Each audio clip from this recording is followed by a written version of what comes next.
নমস্কার বন্ধুরা, আশা করি সবাই খুব ভালো আছো। শুভমিতা ব্লগে সবাইকে স্বাগত জানাই। আজকে তোমাদের সাথে চাউমিন দিয়ে সয়াবিনের এক দুর্দান্ত রেসিপি শেয়ার করব। এই রেসিপিটা যদি তোমরা একবার বানাও তাহলে কিন্তু তোমরা বাইরের কোনো রেস্তোরাঁয় যাওয়াই ভুলে যাবে, এতটাই টেস্ট হয়। রেসিপিটা কেউ স্কিপ করো না, স্কিপ করলে কিন্তু অনেক কিছু মিস করে যাবে। কন্টিনিউ করতে থাকো, আশা করি রেসিপিটা তোমাদের ভালো লাগবে। তাহলে চলো রেসিপিটা দেখে নেওয়া যাক। এখানে প্রথমেই আমি কিছুটা চাউমিন গরম জলের মধ্যে দিয়ে চাউমিনটাকে সেদ্ধ করে নিচ্ছি, কোনো রকম লবণ বা সাদা তেল ছাড়াই। শুধুমাত্র চাউমিনটা সেদ্ধ করে তুলে রাখবো। এইদিকে কিছুটা পরিমাণে সয়াবিনকে আমি গরম জলের মধ্যে ভিজিয়ে রেখেছি। সয়াবিনটাও জল চেপে দুই ভাগে ভাগ করে কেটে নেব। চাউমিনটা দেখো খুব ভালোভাবে ফুটে উঠেছে আর চাউমিনটা কিন্তু সুন্দরভাবে সেদ্ধ হয়ে গেছে। এখানে আমি মোটা চাউমিনটার ব্যবহার করেছি, তবে আরেকটা সরু চাউমিন হয়, তোমরা চাইলে কিন্তু ওটারও ব্যবহার করতে পারো। এমন না যে মোটাটা দিয়েই বানাতে হবে। চাউমিনটা একটা ছিদ্রযুক্ত পাত্রে ঢেলে নিয়েছি আর নর্মাল টেম্পারেচারের জল দিয়ে চাউমিনটা খুব ভালোভাবে ধুয়ে নিয়েছি। চাউমিনটা ধুয়ে নেওয়ার জন্য কিন্তু একে অপরের গায়ে আর আটকে থাকবে না। এরপর জলটা কিন্তু ভালোভাবে ঝরিয়ে নিতে হবে, যাতে একটুখানিও জল না থেকে যায়। এদিকে দেখো সয়াবিনগুলোকে আমি দুই ভাগে ভাগ করে নিয়েছি। তোমরা চাইলে সয়াবিনের পরিমাণ বাড়িয়ে বা কমিয়ে নিতে পারো নিজেদের পছন্দ অনুযায়ী। আর যদি চাও সয়াবিনগুলোকে কিন্তু আরও ছোট্ট ছোট্ট করেও টুকরো করতে পারো, সেটাও খেতে খুব ভালো লাগবে। কড়াইয়ের মধ্যে 1 চামচ পরিমাণে সাদা তেল গরম করে নিয়েছি। তারপর দিয়ে দিলাম টুকরো করে কেটে রাখা সয়াবিন, স্বাদ অনুযায়ী লবণ। সয়াবিনগুলোকে নাড়াচাড়া করে সুন্দর লালচে রং ধরিয়ে ভেজে নেব, যাতে একটু সয়াবিনটা মুচমুচেভাবে ভাজা হয়। লালচে রং ধরে গেছে, এরপর এটাকে তুলে রেখে দিচ্ছি। এই কড়াইয়ের মধ্যে আবারও 1 চামচ পরিমাণে সরষের তেল গরম করে নিয়েছি। এখানে আমি 3টে ডিম ফাটিয়ে রেখেছিলাম, 3টে ডিম দিয়ে দিলাম। স্বাদ অনুযায়ী লবণ দিয়ে দিয়েছি। কুসুমগুলোকে একটু ভেঙে নেব। এখন কিন্তু আর নাড়াচাড়া করব না, একটু জমে যাওয়া অবধি অপেক্ষা করব।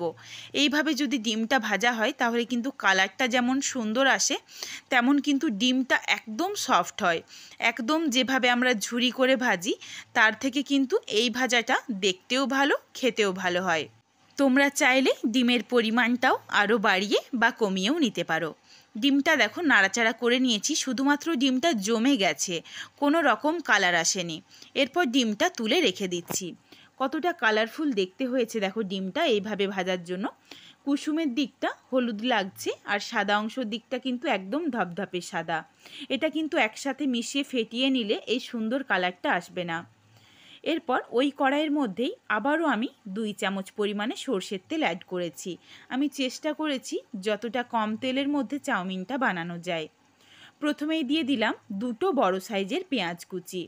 পেঁয়াজটাকে প্রায় 10 থেকে 15 সেকেন্ডের মতো একটু নাড়াচাড়া করে নেব। পেঁয়াজটার মধ্যে কিন্তু কোনো রকম কালার আসবে না। এরপর এর সাথে আমি একে একে কিছু সবজি অ্যাড করছি। প্রথমেই দিয়ে দিচ্ছি সরু করে কেটে রাখা গাজর, সরু করে কেটে রাখা ক্যাপসিকাম, আর দিচ্ছি সরু করে কেটে রাখা আলু। তোমরা চাইলে কিন্তু এখানে ফুলকপি, বাঁধাকপি এগুলোরও ব্যবহার করতে পারো বা নিজেদের পছন্দ মতো কিছু সবজিও অ্যাড করতে পারো। এরপর এগুলোর সাথে আমি স্বাদ অনুযায়ী লবণ দিয়ে নাড়াচাড়া করে সবজিগুলোকে ভেজে নেব। তোমরা কিন্তু নিরামিষের দিনেও একবার এই চাউমিনটা বানিয়ে দেখতে পারো, শুধুমাত্র ডিম আর পেঁয়াজটা বাদ দিয়ে। সয়াবিন দিয়েই এতটা সুস্বাদু হয় চাউমিনটা, খেতে কিন্তু ভীষণই ভালো লাগে। সবজিটা প্রায় 90% সেদ্ধ হয়ে গেছে। এরপর এখানে দিয়ে দিচ্ছি একটা মিডিয়াম সাইজের টমেটো কুচি আর 3 থেকে 4টে কাঁচা লঙ্কাকে একটু কোনাচিভাবে আমি কেটে নিয়েছি। দেখো ঠিক এইভাবে কাটলে দেখতে ভালো লাগে। ঝালটাও তোমরা নিজেদের পছন্দ মতো ব্যবহার করো। টমেটো আর কাঁচা লঙ্কাটা দিয়ে একটু নাড়াচাড়া করে মিশিয়ে নিচ্ছি, যাতে টমেটোটা গলে যায়।